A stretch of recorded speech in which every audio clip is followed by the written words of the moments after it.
तो कैसे हैं मेरे दोस्तों। साकामोटो डेज के पिछले सारे एपिसोड्स की लिंक आपको डिस्क्रिप्शन में मिल जाएगी, आप वहां से देख सकते हैं। तो चलिए शुरू करते हैं। अब तक हमने देखा था कि तोरामारू ने शिन की टीम पर हमला कर दिया है, बट सेबा उसे एक किक मारकर दूर फेंक देता है और उसके साकामोटो की कीचेन भी फट जाती है, जिस कारण से वह रोने लग जाती है और सेबा उसका मजाक उड़ाने लग जाता है कि यह कितनी पागल लड़की है, किसी के पीछे इतना पागल कौन होता है, और यह सिर्फ एक बहाना है रियलिटी से दूर भागने का और ताकतवर ना होने का। तभी शिन आके उसे एक तपली मारता है और कहता है अपना मुंह बंद रखो। बट यहाँ पर तोरामारू ट्रिगर हो जाती है और इनसे कहती है तुम्हारी हिम्मत कैसे हुई, तुमने मेरा मजाक उड़ाया और मेरे साकामोटो के प्रति जो डिवोशन है उसे तुम एक्सेप्ट कैसे नहीं कर सकते। अब सीन शिफ्ट होता है और हम देखते हैं कि काशिमा, गाकू और स्लर कुछ प्लान कर रहे हैं क्योंकि उन्हें एक नया मेंबर अपनी टीम में रिक्रूट करना है। तभी गाकू कहता है कि मुझे ये सब गेम पसंद नहीं है। काशिमा कहता है कि इसे थोड़ा सीरियसली लो, यह कोई गेम वगैरह नहीं है। अब सीन शिफ्ट होता है और हम देखते हैं कि साकामोटो आकिरा से पूछ रहा होता है कि तुम्हारा पूरा नाम क्या है। यह बताती है कि मेरा नाम आकिरा अकाओ है और तभी हमें एक फ्लैशबैक दिखाया जाता है जहाँ पर रियोन अकाओ साकामोटो और नागुमो की शर्त में जीत जाती है, बट यह दोनों उसे अवॉइड करते हुए वहां से जाने लग जाते हैं। इससे यह डिपिक्ट होता है कि यह तीनों काफी अच्छे दोस्त हुआ करते थे। अब सीन वापस प्रेजेंट में आता है और साकामोटो आकिरा से पूछता है कि रियोन अकाओ तुम्हारी क्या लगती है। यह बताती है कि मैं उनकी नीस हूँ और आप जानते हो क्या उन्हें, मैं भी उन्हीं को ढूंढने के लिए यहाँ पर असैसिन बनने आई हूँ। अब यहाँ शिन की टीम तोरामारू से बचकर भाग रही होती है, तभी तोरामारू आकर इन पर गन से फायर कर देती है एंड यह लोग बुलेट्स को डॉज करते हुए यहाँ से भाग जाते हैं। यहाँ सेवा शिन से कहता है क्यों ना हम इसे मार डालते हैं। शिन कहता है कि मैं किसी को मारता नहीं और तुम अपना मुंह बंद रखो। तभी शिन कांजी से पूछता है क्यों तुम कुछ नहीं कर सकते क्या, तुम भी तो इसी के साथ यहाँ पर आए थे। कांजी कहता है कि हाँ मैं मार सकता हूँ बट हमें थोड़ा रुकना चाहिए, बट ये लोग भागते रहते हैं। कांजी फिर से कहता है कि हमें थोड़ा रुकना चाहिए, लेकिन यह दोनों उसकी बात को नजरअंदाज कर देते हैं और आगे जाके एक खाई से नीचे गिर जाते हैं और बेचारा कांजी उन्हें इसी के लिए वार्न कर रहा होता है। अब कांजी इन दोनों को बचा लेता है और एक वुडन ब्लॉक पर लाकर बिठाल देता है। अब शिन कहता है कि यह पगली मिस्टर साकामोटो के लिए इतनी पागल क्यों है। तभी ये इनके सामने खुद आ जाती है और बताती है कि तुम लोग जानना चाहते हो कि मैं साकामोटो के लिए इतनी ऑब्सेस्ड क्यों हूँ, तो चलो मैं खुद बताती हूँ। जब मैंने साकामोटो को पहली बार देखा था तब मेरी दिल की धड़कन ही रुक गई थी और उसी टाइम में उनके प्यार में गिर गई क्योंकि उनका ऑरा ही काफी ज्यादा अलग था।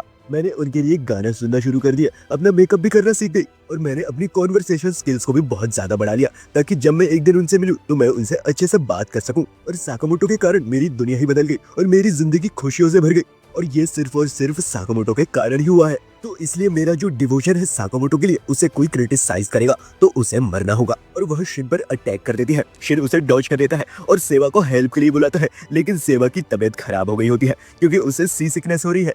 तभी शिन कहता है तो चलो मुझे इससे खुद निपटना होगा और वह अपना शोल्डर को चिटका देता है और कहता है चलो आ जाओ। यह देखकर तोरामारू शॉक हो जाती है और कहती है कि यह तो साकामोटो का पोज है, तो क्या तुम भी साकामोटो के एक बहुत बड़े फैन हो। सेवा शिन से पूछता है तो तुम भी क्या साकामोटो पगलू हो। तभी यह लड़की बहुत ज्यादा एक्साइटेड हो जाती है और वह शिन से पूछने लग जाती है कि तुम्हें और क्या पसंद है साकामोटो के बारे में, और मैंने पहली बार किसी ऐसे इंसान को देखा है जो कि मेरे ही जितना साकामोटो के लिए पागल है। तो बताओ तुम्हें साकामोटो के बारे में क्या अच्छा लगता है। मुझे तो उसकी कोल्डनेस और उसकी जो किलिंग मशीन वाली इंटेंट है वह बहुत ज्यादा पसंद है क्योंकि वह बिना कोई इमोशन के ही लोग को मार डालता है। शिन कहता है कि मैं तुम्हारी फीलिंग्स को समझ सकता हूँ क्योंकि मैं भी तुम्हारे जैसे ही साकामोटो की इस एबिलिटीज को ही एडमायर किया करता था, बट वह बिल्कुल भी ऐसा नहीं है और वह बहुत काइंड हार्टेड है। उन्हें हमारी चिंता होती है और इतना लॉस होने के बावजूद भी वह कभी हमें फायर नहीं करते, तो इससे उनकी काइंडनेस का भी पता चलता है। और दुनिया के सारे लोग बस यही कहते हैं कि साकामोटो दुनिया के बेस्ट हिटमैन है और हर कोई उन पर रिलाई कर सकता है, बट उनका क्या, उन्हें भी तो किसी पर रिलाई करने की जरूरत होती है। तो इसलिए मैं इतना स्ट्रांग बनूंगा ताकि वह मुझ पर रिलाई कर सके और मैं उनके पार्टनर का टैग हासिल कर सकूं। बट तोरामारू इस बातों को सुनकर बहुत ज्यादा ट्रिगर हो जाती है और कहती है क्यों तुम्हें ऐसा लगता है कि तुम उनके नंबर 1 फैन हो। ऐसा मैं नहीं होने दूंगी क्योंकि उनका नंबर 1 फैन सिर्फ एक हो सकता है और वह सिर्फ मैं हूँ, और मैं उन्हें किसी के साथ शेयर नहीं कर सकती क्योंकि वह मेरे इकलौते भगवान है। और यह कहते ही वह शिन पर हमला कर देती है एंड शिन अपनी साइकिक पावर्स का यूज करके उसे डॉज कर लेता है एंड इनका क्लैश स्टार्ट हो जाता है। एंड यहाँ दूर खड़ी एक टीम इन्हें देख रही होती है और इस चश्मे वाले बंदे का नाम होता है शिनाया और यह दोनों इसे थैंक्स बोलते हैं क्योंकि इसने इन्हें 2 रिबन्स दिलवाए हैं। बट ये थोड़ा सा मिस्टीरियस होता है, यह अपनी ही टीममेट्स की रिबन्स ले लेता है। ये इसके टीममेट्स कहते हैं तुम पागल हो गए हो क्या, रिबन्स को वापस दो वरना हम डिस्क्वालीफाई हो जाएंगे। अब यहाँ पर शिन और तोरामारू की फाइट जारी होती है और यह शिन पर अटैक करके उसे दूर फेंक देती है और कहने लग जाती है कि तुम मेरे सारे अटैक्स को अच्छी तरीके से प्रिडिक्ट कर रहे हो और शायद तुम सच में एक साइकिक हो, बट तुम्हारी यह एबिलिटी भी तुम्हारी हेल्प नहीं करने वाली अगर तुम पूरे टाइम डॉज ही करते रहोगे। अब यहाँ पर सेबा और कांजी इसकी फाइट देख रहे होते हैं और सेबा कहता है कि काश मैं शिन की हेल्प कर पाता, लेकिन मुझे अभी भी नोजिया फील हो रहा है। अब कांजी मन ही मन सोच रहा होता है कि मैं भी इस बंदे की हेल्प करना चाहता हूँ, लेकिन मैं इसकी हेल्प तब करूंगा जब ये मुझे बुलाएगा या फिर मैं खुद से कर दूं। अरे मैं क्या करूं? और फिर हमें बताया जाता है कि यह बंदा काफी ज्यादा शाय होता है और यह लोगों से बात नहीं कर सकता, इसलिए कंफ्यूज्ड रहता है।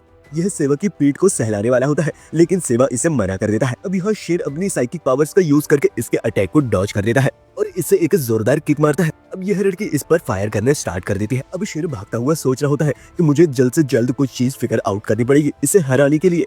तभी वह अपनी साइकिक एबिलिटी यूज करके अपने सराउंडिंग को सेंस करना स्टार्ट कर देता है और तभी वह मछली को सेंस कर लेता है, बट तोरामारू उसके पीछे आकर उस पर अटैक करने ही वाली होती है, बट शिन उस पर अटैक करके उसे पानी में फेंक देता है। शिन कहता है कि यह साकामोटो की एबिलिटी है कि अपने सराउंडिंग को सेंस करके उसके हिसाब से फाइट करना। अब शिन वहां से जाने लग जाता है, लेकिन वह सुनता है कि इस लड़की को तो तैरना आता ही नहीं है और वह डूब रही है।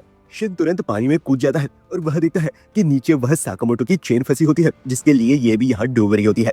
अब शिन इसे बचा लेता है। अब इसे होश आ जाता है। यह पूछती है क्यों तुमने मुझे बचाया क्यों? शिन कहता है कि मैं तुम्हारी फीलिंग्स को समझता हूँ और अगर यहाँ पर साकामोटो भी होते तो वह भी तुम्हें बचाते ही। यह सुनकर यह चौंक जाती है और वह अपनी साकामोटो वाली कीचेन शिन को देने लग जाती है और कहती है कि मैंने मान लिया कि तुम ही साकामोटो की नंबर 1 फैन हो। शिन पीछे मुड़कर कहता है कि अगर तुम्हें देना ही है तो मुझे अपनी टेल दे दो, इस साकामोटो की चेन का मैं क्या करूंगा। लेकिन तभी वह देखता है कि तोरामारू पर एक बंदा अटैक कर देता है और यह कोई और नहीं बल्कि शिनाया ही होता है और तोरामारू बहुत दूर जाकर गिरती है। और फिर हमें यह दिखाया जाता है कि यह शिनाया बंदा एक एंड्रॉइड रोबोट होता है जो कि यहाँ पर गाकू कंट्रोल कर रहा होता है। गाकू कहता है कि मुझे बहुत बोरिंग लग रहा है और यह कितना लैग करता है और यह तो एक गेम ही जैसा है जैसे मैं कोई FPS में खेल रहा हूँ। अब यहाँ पर सेवा और कांजी भी आ जाते हैं और वह पूछते हैं कि यह कौन बंदा है। अब यहाँ गाकू एक सैंडविच खा रहा होता है और वह सोचता है कि इस बंदे को मैंने कहीं तो देखा है। काशिमा कहता है कि अपना टाइम वेस्ट मत करो और अपना काम जल्दी पूरा करो। गाकू कहता है कि यार ये तो वैसे ही वीकलिंग्स है, मुझे ज्यादा टाइम नहीं लगने वाला है, तो थोड़ा चिल करो। तभी स्लेयर कहता है कि उन्हें थोड़े चांसेस तो दो और उन्हें सीधा मार तो मत डालो, क्योंकि आगे चल के फ्यूचर में वही तुम्हारे कोलीग्स होने वाले हैं, तो थोड़ा सब्र रखो भाई। गाकू कहता है कि भाई काशिमा तुमने तो कमाल की चीज बनाई है, मानना पड़ेगा। इसको पहनने के बाद ऐसा लगता है जैसे कि यह कोई वर्चुअल रियलिटी चल रही है। तभी काशिमा कहता है कि फौरन अपने ग्लासेस को पहनो और अपना काम पूरा करो। गाकू कहता है क्यों तुम मुझे नहीं पहना सकते क्या? तभी काशिमा के उसे गॉगल्स को पहना देता है और वह देखता है कि वहाँ पर JCC के इंस्ट्रक्टर्स आ चुके हैं और वह शिनाया को डिस्क्वालीफाई कर देते हैं क्योंकि उसने एग्जाम के बहुत सारे रूल्स को तोड़ा है। क्योंकि एग्जाम में पार्टिसिपेट करने के लिए तुम्हारे पास खुद भी टेल होना चाहिए, जो कि तुमने निकाल दिया है।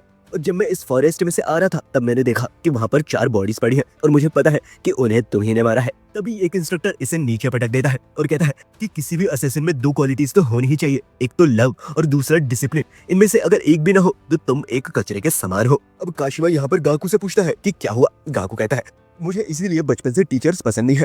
और तभी यह यहाँ पर घूमकर इस इंस्ट्रक्टर को पटक देता है और इसकी बॉडी को उठाकर इन सारे इंस्ट्रक्टर को मार देता है। यह अपने स्नाइपर को सिग्नल देता है, तभी वह शूट कर देता है, लेकिन यह इसकी बॉडी को आगे करके उससे बच जाता है और इसी बॉडी को वह स्नाइपर के ऊपर फेंक कर उसे भी मार डालता है। तभी यह इंस्ट्रक्टर आकर इस पर हमला कर देती है, लेकिन यह भी इसे एक ही शॉट में किल कर देता है। अब यह इंस्ट्रक्टर इससे अकेला लड़ने के लिए तैयार हो जाता है और वह शिन की टीम को यहाँ से भागने के लिए कहता है, क्योंकि वही आगे का फ्यूचर है। एंड सेबा और कांजी वहाँ से भागने लग जाते हैं, लेकिन शिन वहीं पर खड़ा रहता है और कहता है कि तुम लोग यहाँ से चले जाओ, मैं यहाँ पर फाइट करूंगा। अभी यह इंस्ट्रक्टर कहता है कि तुम मारे जाओगे बच्चे, बट तभी यह फाइट करने के लिए रेडी हो जाता है, बट अपनी एबिलिटी का ज्यादा यूज करने की वजह से इसकी बॉडी जवाब देने लग जाती है। तभी हम देखते हैं कि यहाँ पर सेबा और तोरामारू इस पर अटैक कर देती है। यहाँ पर गाकू कहता है तो असली चैलेंजर्स अब आ चुके हैं, अब मजा आने वाला है।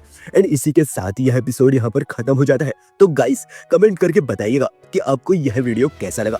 अगर वीडियो पसंद आए हो तो एक लाइक तो जरूर करिएगा और मेरी जर्नी का हिस्सा बनिए एक सब्सक्राइब करके। तो मिलते हैं नेक्स्ट वीडियो में। That's my time guys, bye.